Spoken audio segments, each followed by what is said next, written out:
ಇವತ್ತು ರಾಜ್ಯಪಾಲರು ಜಂಟಿ ಅಧಿವೇಶನ ಉದ್ದೇಶಿಸಿ ಭಾಷಣ ಮಾಡದೆ ಕೇವಲ ಟೇಬಲ್ ಮಾಡಿ ಹೊರಟಿರ್ತಕ್ಕಂಥದ್ದು ಕಾಂಗ್ರೆಸ್ ನಾಯಕರು ಕೂಡ ತೀವ್ರವಾದಂತಹ ಆಕ್ರೋಶವನ್ನು ವ್ಯಕ್ತಪಡಿಸ್ತಾ ಇದ್ದಾರೆ. ಈ ಬಗ್ಗೆ ಮಾತನಾಡೋದಕ್ಕೆ ನಮ್ಮ ಜೊತೆ ಬೇಳೂರು ಗೋಪಾಲಕೃಷ್ಣ ಅವರಿದ್ದಾರೆ. ಸರ್, ಪ್ರಮುಖವಾಗಿ ಇವತ್ತು ರಾಜ್ಯಪಾಲರ ನಡೆ ವಿರುದ್ಧ ತಾವೆಲ್ಲ ಧಿಕ್ಕಾರ ಕೂಗ್ತಾ ಇದ್ದೀರಿ.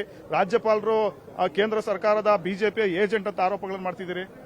100% ಇದೆಲ್ಲ ಮುಂಚೆನೆ ಗೊತ್ತಿತ್ತು. ಇದು ಯಾಕಂದ್ರೆ ತಮಿಳುನಾಡಲ್ಲಿ ಮಾಡಿದ್ದಾರೆ, ಕೇರಳದಲ್ಲಿ ಮಾಡಿಲ್ಲ. ಕೇರಳ ಏನು ಮೋದಿಯವರ ಅವರ ಏನು ಸಂದೇಶ ಇರುತ್ತೆ ಅದರ ಆಧಾರದ ಮೇಲೆ ಮಾಡುವಂತ ಕೇಂದ್ರ ಸರ್ಕಾರ ಕೈಗೊಂಬೆ ಆಗಿ ಇಷ್ಟಕ್ಕೆ ರಾಜ್ಯಪಾಲರು ಇಳಿಬಾರದು. ಈ ರಾಜ್ಯದ ಅಭಿವೃದ್ಧಿ ದೃಷ್ಟಿಯಲ್ಲಿ ಅವ್ರನ್ನ ಇಟ್ಟಿರ್ತಾರೆ. ಇಲ್ಲಿ ಇವರು ಸುಮ್ಮನೆ ಒಂದ್ ದಿವಸ ಬಂದು 2 ಮಾತಾಡುವುದಾದ್ರೆ ಯಾರಿಗೆ ಬರ್ಬೇಕಾಯ್ತು ಅವರು ಅಲ್ವಾ? ಕಾಟಾಚಾರಕ್ಕೆ ಬಂದಿದ್ದಾರೆ. ಬಂದು ತಮಿಳುನಾಡಲ್ಲಿ ನೋಡಿ ಕೆಲವು ಪದಗಳನ್ನ ಬಿಟ್ಟು ಬಾಕಿ ಅದು ಓದಿರೋದು. ಇವೆಲ್ಲ ರಾಜಕೀಯ ಮಾಡುವಂತ ದೃಷ್ಟಿ. ರಾಜ್ಯಪಾಲರನ್ನ ಇಟ್ಕೊಂಡು ಕೇಂದ್ರದಲ್ಲಿ ರಾಜಕೀಯ ಮಾಡ್ತಾ ಇದ್ದಾರೆ. ಇವೆಲ್ಲ ದಕ್ಷಿಣ ಭಾರತದಲ್ಲಿರುವಂತ ಇವತ್ತು ಕಾಂಗ್ರೆಸ್ ಸರ್ಕಾರ ಇತರೆ ಸರ್ಕಾರಗಳನ್ನ ಹಮ್ಮಿಕ್ಕುವಂತ ಕೆಲಸವನ್ನ ಇವತ್ತು ಕೇಂದ್ರ ಸರ್ಕಾರ ಮಾಡ್ತಾ ಇದು ಖಂಡನೆ ಆಗುತ್ತೆ. ಇದು ಖಂಡಿತ ಇದು ರಾಷ್ಟ್ರ ವ್ಯಾಪ್ತಿ ಇದು ಖಂಡನೆ ಮಾಡಬೇಕಾಗತ್ತೆ ನಾವೆಲ್ಲರೂ. ಯಾಕಂದ್ರೆ ಬಹಳ ದ್ರೋಹ ಇವೆಲ್ಲ. ಯಾಕಂದ್ರೆ ಹಿಂದೆಲ್ಲ ನೋಡಿದ್ದೀವಿ, ಯಾವುದೋ ರಾಜ್ಯಪಾಲರು ಒಂದು ತಪ್ಪು ಮಾಡಿದ್ರು ಬಹಳ ಕಠಿಣವಾದಂತವಾಗಿ ಅದನ್ನ ಹೋರಾಟ ನಾವು ರಾಷ್ಟ್ರಪತಿವರೆಗೆಲ್ಲ ಹೋಗಿದ್ದೀವಿ. ನಾವು ಖಂಡಿತ ರಾಷ್ಟ್ರಪತಿವರೆಲ್ಲ ವರೆಗೆ ಹೋಗೋದು ಒಳ್ಳೇದಿದಲ್ಲ. ರಾಷ್ಟ್ರಪತಿ ಭವನಕ್ಕೆ ಹೋಗಿ ನಾವು ಎಲ್ಲ ಉಪವಾಸ ಸತ್ಯಾಗ್ರಹ ಕೂರೋದು ಒಳ್ಳೇದಿದೆ. ಸರ್, ಜಿ ಕಾಯ್ದೆಗೆ ರಾಷ್ಟ್ರಪತಿಗಳೇ ಅಂಕಿತ ಹಾಕಿದ್ದಾರೆ. ರಾಷ್ಟ್ರಪತಿಗಳ ಅಧೀನದಲ್ಲಿ ರಾಜ್ಯಪಾಲರು ಬರ್ತಾರೆ. ಹೀಗಾಗಿ ಇವರು ಅದನ್ನ ವಿರೋಧ ಮಾಡೋದಕ್ಕೆ ಬರೋದಿಲ್ಲ ಅನ್ನೋದು ವಾದ ಗವರ್ನರ್ದು. ಓದ್ಬೇಕಲ್ಲ, ಓದಕ್ಕೇನು ಅವರಿಗೆ ರೋಗ ಬಂದಿದೆ? ಓದಕ್ಕೇನು ಓದಬಹುದಿತ್ತಲ್ಲ.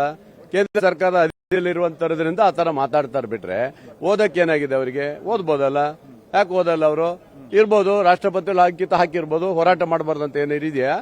ಯಾಕೆ ಜಿ ತೆಗಿಯೋದು ಏನಿತ್ತು? ಮನಮೋಹನ್ ಸಿಂಗ್ ಅವರು ಕೊಟ್ಟಂತ ದೇಶದ ಜನರಿಗೆ ಆ ಕಾಲದಲ್ಲಿ ಒಂದು ಹೊತ್ತು ಊಟ ಇರ್ತಾ ಇರುವಂತ ಸಂದರ್ಭದಲ್ಲಿ ಇವತ್ತು ಉದ್ಯೋಗ ಖಾತ್ರಿಯನ್ನು ಕೊಟ್ಟು ಒಂದಿಷ್ಟು ಜನರಿಗೆ ನೆರವಾಗಿರುವಂತದ್ದು ಬಹಳ ಜನರಿಗೆ ಗೊತ್ತಿರೋ ವಿಚಾರನಲ್ವಾ? ಅಂತ ಒಬ್ಬ ಪುಣ್ಯಾತ್ಮ ಆ ಕಾಲದಲ್ಲಿ ಕೊಟ್ಟಿದ್ನ ಇವರು ಅಂದ್ರೆ ರಾಜ್ಯ ಸರ್ಕಾರ ಮೇಲೆ ಹೊಣೆ ಹಾಕ್ಲಿಕ್ಕಾಗಿ ಇವೆಲ್ಲ ಮಾಡ್ತಾ ಇರೋದು. ಕೇಂದ್ರ ಸರ್ಕಾರನೇ ಪೂರ್ತಿ ಕೊಡ್ತಾ ಇತ್ತು. ಈಗ ನಾವು 40% ಕೊಡಕ್ ಪರಿಸ್ಥಿತಿ ಬಂದಿದೆ ಇವತ್ತು. ಹಾಗಾಗಿ 2 ವರ್ಷದಿಂದ ಉದ್ಯೋಗ ಖಾತ್ರಿ ನಿಂತೋಗಿದೆ. ರಾಜ್ಯ ಸರ್ಕಾರದ 40% ಕೆಲಸ ನಡೆದಿದೆ. ಇನ್ನು ಇವ್ರು ಹೇಳ್ತಾರಲ್ಲ ದೇಶದ ಅಭಿವೃದ್ಧಿ ಮಾಡ್ತೀವಿ, ರೈತರ ಅಭಿವೃದ್ಧಿ ಮಾಡ್ತೀವಿ, ಇವ್ರು ಹಣ ಏನೂ ಮಾಡಿಲ್ಲ ಅಲ್ಲಿ. ಹಂಗಾಗಿದೆ. ಸುಮ್ಮನೆ ಯಾರೋ ರೈತರಿಗೆ 6 ತಿಂಗಳಿಗೆ ಒಂದು 2,000 ರೂಪಾಯಿ ಹಾಕ್ಬಿಟ್ಟು ಕಣ್ಣು ಮುಚ್ಚಿಕೊಳ್ಳೋ ಕೆಲಸ ಅಂತ ಮಾಡಿದ್ದಾರೆ. ನಿಜವಾಗ್ಲೂ ಈ ತರ ತಪ್ಪಾಗುತ್ತೆ. ಇದನ್ನು ಖಂಡನೆ ಮಾಡ್ತೇನೆ ನಾನು. ಸರ್, ಈ ತರ ಬೆಳವಣಿಗೆಗಳಿಂದ ರಾಜ್ಯ ಸರ್ಕಾರ ಮತ್ತೆ ಲೋಕಭವನದ ನಡುವೆ ಸಂಘರ್ಷನೂ ಕೂಡ ಹೆಚ್ಚಾಗುತ್ತೆ. ಈ ಕಡೆ ಆಡಳಿತಾತ್ಮಕವೂ ಕೂಡ ಬಹಳಷ್ಟು ಒಂದು ತೊಂದರೆಗಳಾಗುತ್ತಲ್ಲ ಸರ್? ಇದನ್ನೆಲ್ಲ ಒಳ್ಳೆ ಕಥೆ ಆಯ್ತಲ್ಲ. ಅಲ್ಲೇ ಜನ ಆಯ್ಕೆ ಮಾಡಿದ್ ನಮ್ಮನ್ನ ರಾಜ್ಯಪಾಲರು ಆಯ್ಕೆ ಮಾಡಿದಾರ? ರಾಜ್ಯಪಾಲರು ನಾವು ಜನ ಆಯ್ಕೆ ಮಾಡಿದಾರ? ಯಾರು ಆಯ್ಕೆ ಮಾಡಿದ್ದು? ಜನ ಆಯ್ಕೆ ಮಾಡಿದ್ದು. ಇವತ್ತು ಜನಪ್ರತಿನಿಧಿಯಾಗಿ ಮಾಡಿರೋದು ರಾಜ್ಯ ಕೇಂದ್ರ. ಇವತ್ತು ರಾಜ್ಯದಲ್ಲಿ ಜನ ನಮಗೆ ಆಯ್ಕೆ ಮಾಡಿದ್ದಾರೆ. ಕಾಂಗ್ರೆಸ್ ಪಕ್ಷ ಆಡಳಿತವನ್ನು ಮಾಡಿದ್ದಾರೆ ಅಲ್ಲ, ಕೊಟ್ಟಿದೆ ಅಲ್ವಾ? ಇವರು ಮಾಡಿದ್ದಲ್ಲ. ಹಂಗಾಗಿ ಇವರು ತಿಳ್ಕೋಬೇಕು, ಇವರು ಕೇವಲ ಕೇಂದ್ರದ ಕೈಗೊಂಬೆಯಾಗಿ ಕೆಲಸ ಮಾಡಿದ್ದಾರೆ. ಸರ್, ಈಗ ಕೆಲವೊಂದು ರಾಜ್ಯ ಸರ್ಕಾರದ ಬಿಲ್ಗಳನ್ನು ಕೂಡ ಗವರ್ನರ್ ಅವರು ತಮ್ಮಲ್ಲೇ ಇಟ್ಕೊಂಡಿದ್ದಾರೆ. ಅದೇ ಹೇಳಿದ್ನಲ್ಲ ನಾನು.